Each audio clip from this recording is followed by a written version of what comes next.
I'm Diana McCullough. Hi, I'm Andrew Rivenme. This is episode 18 of Fan vs. Fan for The Flash.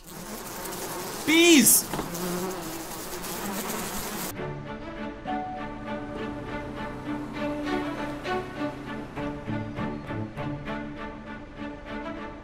What exactly are we waiting for, Miss Smoke?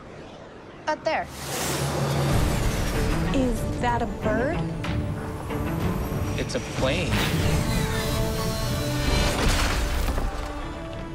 It's my boyfriend.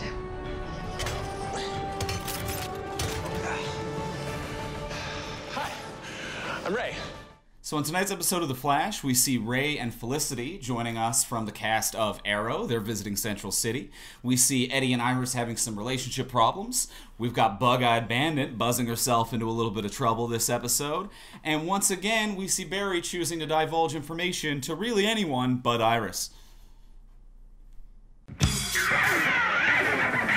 So just as a bit of a primer for tonight's episode, we met Ray Palmer, who is an Arrow character that we've never met before. So just to give you a little backstory, he has bought Oliver Queen's business back on Arrow, and he just created his Atom suit. And he is the character from the comic books who shrinks down, but right now he has an Iron Man-like suit, and he's dating Felicity, and they seem delightful together. Yeah. So let's talk pros about tonight's episode. Diana, what did you like? I feel like a jerk saying this, but my favorite part of this episode were the characters not from this show. Okay. I thought Ray and Felicity were the best part of this episode by far. Ray was fun and charming. If you watch Arrow, I like that I think he got more development on Flash than I've seen him get on Arrow through like half a season. Yeah, absolutely. And Felicity is always delightful. She seems to be written really fun on Flash because she's a fun character, and on Arrow that's a more somber show. Definitely a little bit more severe, but the circumstances on Arrow are a little bit more darkened as They're well. always So really she's serious, reflecting that. Yeah. But the show's more fun on Flash, and she gets to be more fun. Absolutely. And Felicity just shined on the Flash. I love her. I thought she was the best part of the show. She takes subpar writing and really delivers it in a charming, fun way. Like, everything that comes from her character is not necessarily good plot development or relationship building or even relevant to the scene, or even when it's bad, overly relevant exposition. She manages to lay the pipe in a charming, professional manner that I can't get enough of. I eat it up even when she's just telling me what's about to happen in the next scene. Is that really what's happening? Because when I watch her in The Flash, I actually think to myself, is she getting different writers for just her character? Because she just seems so much more alive, and all of her lines just hit so hard. I think the writing for this episode was a bit flat. And I think comparing some of her dialogue from this episode to what she's been given in the show Arrow, it definitely was a flatter dialogue. It was more exposition heavy. Like, this felt like a real traditional crime procedural where they were just spending most of the episode talking about what was going to happen or explaining to you what Jess did. But she delivers it with such charm and enthusiasm that I soak it in every single time, and I'm happy to do so. All right, those are the pros for this episode. Andrew, what are the cons? Cons for this episode, I am going to put down as just generally loose writing. I felt like it was a pretty weak episode in terms of both A, B, and C storyline. B storyline? Oh, for the love of God. See, that is exactly the type of thing that I didn't enjoy about tonight's episode. I could write this episode. I liked it from you a little bit better than I liked it from this episode.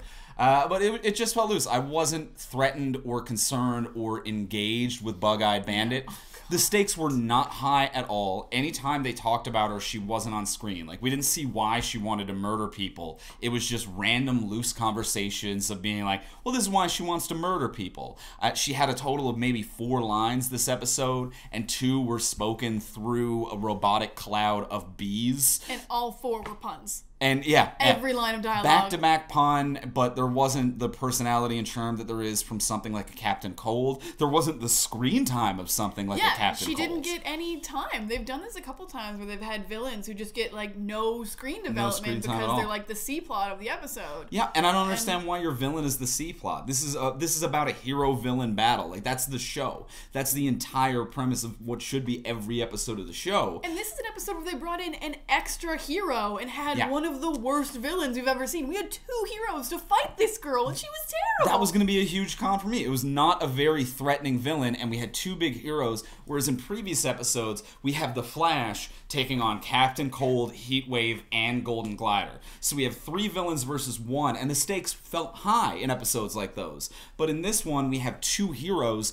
1 villain, a villain weakly developed, underutilized, not particularly intimidating in any regard, and they're using real loose explanations to tag Barry or Ray in and out. When they had that moment of Barry was afraid to go in against the bees, and Ray was like, oh, they're not going to affect my suit, and he has an open mouthpiece. Open faceplate. And he doesn't have a healing factor. Barry lived because he could heal himself quickly, and Ray was just like, I'll fly in with my open faceplate, and they definitely won't sting me. Every time they tried to add tension, it just didn't work. I mean, Ray not being able to land, there was a patch of grass right there. He didn't have to fly into the van. And also Cisco getting stung by a bee. Like, none of these things felt important or like they were going to matter. It was all just a series of things that happened. And at that point, Ray had already defeated and escaped the bees, and they were like, we got to match the speed of the van with him. If there was some kind of malfunction or he was still being chased, just stop the car and have him stand and then walk into the car. That's how car doors work.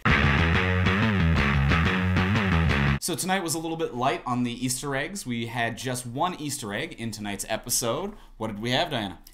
Most people probably caught this, but maybe didn't catch it the whole way.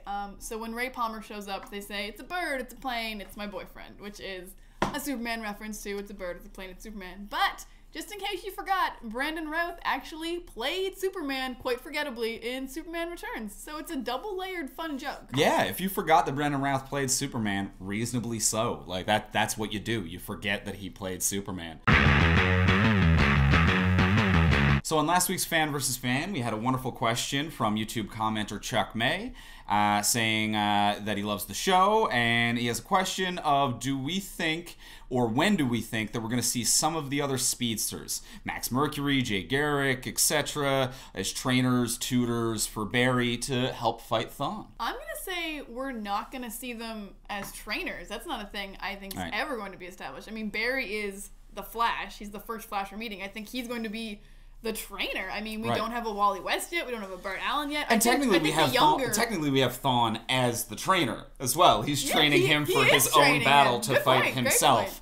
So it's a little bit complex, but I think there is a good chance to see other speedsters on the show, but just kind of as peers or equals. But I think that's going to be a good long while down the road. I wouldn't be surprised if we got Wally West by next season. I mean, we got the Wests already. They're pretty established. Yeah. But yeah, I don't think we're ever gonna see Max Mercury, Chuck May. Like, love that guy. Jay Garrick, I could see as someone they introduce as just a chemist who doesn't have speed powers. I feel like that's something they do. Okay. And I mean, in next week's episode, some of the teasers are showing a clone replicant speedster. I know that doesn't really count, but we'll have another third-party speedster on next week's episode. We got 2 Flashes already. We're pretty good on Flashes. Pretty high up on Flashes. It's a large amount. This has been episode 18 of Fan vs. Fan for the Flash. I'm Diana McCullum. And I'm Andrew Ivamy. If you want to tweet along with us next week, you can follow us on Twitter at DorkShelf around here. And be sure to subscribe to the DorkShelf channel right about here.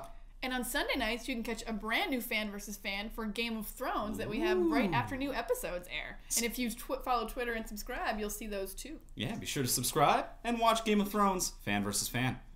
And we'll see you next week. Bye. Kicked him out.